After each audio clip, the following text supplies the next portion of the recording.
ចិត្តជីវិតម្ដាយម្នាក់មិនដែលរស់សម្រាប់ខ្លួនឯងទេ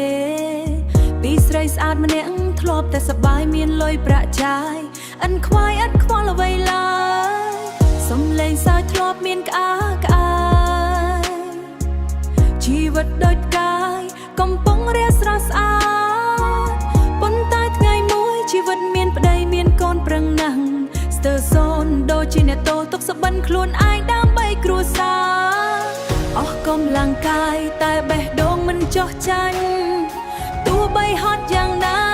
ក៏មិនដែលបោះបង់នេះហើយបេះដូងអ្នកម្ដាយ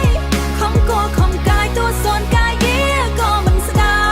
យសុំតែកូនរស់មានថ្ងៃភ្លឺថ្លា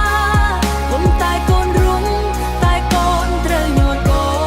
នសុំតែកូនរស់មានថ្ងៃភ្លឺថ្លាញើឈាមម្ដាយហោដើម្បីអនាគតកូនកាលកូននៅក្នុងផ្ទៃម្ដាយភ័យខ្លាចកូនមិនស្រណុកមិនហ៊ានធ្វើអ្វីប្រឹងខ្លាចថ្នមខ្លាំងថែទាំរាល់ថ្ងៃនៅខែ10ថ្ងៃ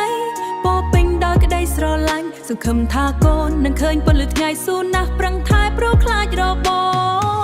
ម្ដាយម្នាក់អាចឈឺតែចិត្តមិនរលួយស្រឡាញ់កូនស៊ូលូនគ្មានលក្ខខណ្ឌអ្វីឡើយឈាមហូរទាំងថ្លុកម្ដាយមិនស្រណុកក៏ម្ដាយមិនរញរាឲ្យស្ងួនពងងារបានឃើញពីភពលោកីតែឈឺចាប់ទាំងអស់តែកូនយកទៅស្លាប់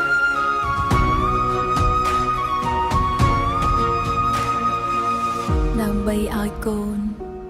មានជីវិតថ្មីម្ដាយគ្រប់រូបតែងតែចង់ឃើញកូនមានអនាគតល្អ